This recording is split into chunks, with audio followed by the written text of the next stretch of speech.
মহাজন, বলো। যদি অগ্রিম কিছু টিয়া দিতেন। কি কস? তোরে অগ্রিম টিয়া দিতাম? তোরে বেতন দিছি 9 দিনও দইছে না।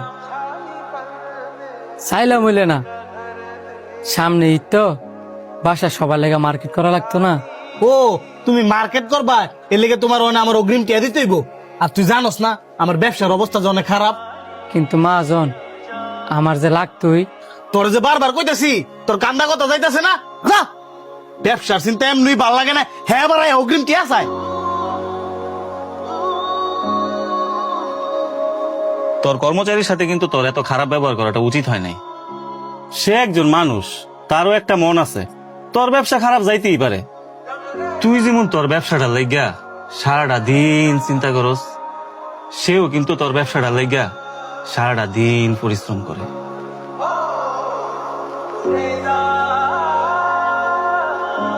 ভাই, আমাদেরকে ভালো মানের কয়েকটা 3 পিস দেখান তো। শান্ত, এই শান্ত, কাস্টমার এসে দেখ। কইরে ডাক্তার শুনতে পাচ্ছিস না? শান্ত,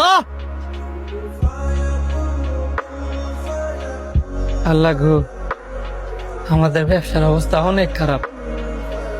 তুমি পারো আল্লাহ আমাদের ব্যবসার মধ্যে বেশি বেশি বরকত দান করতে। আল্লাহ, তুমি আমার মা সকল ফেরেশানি দূর করে দাও।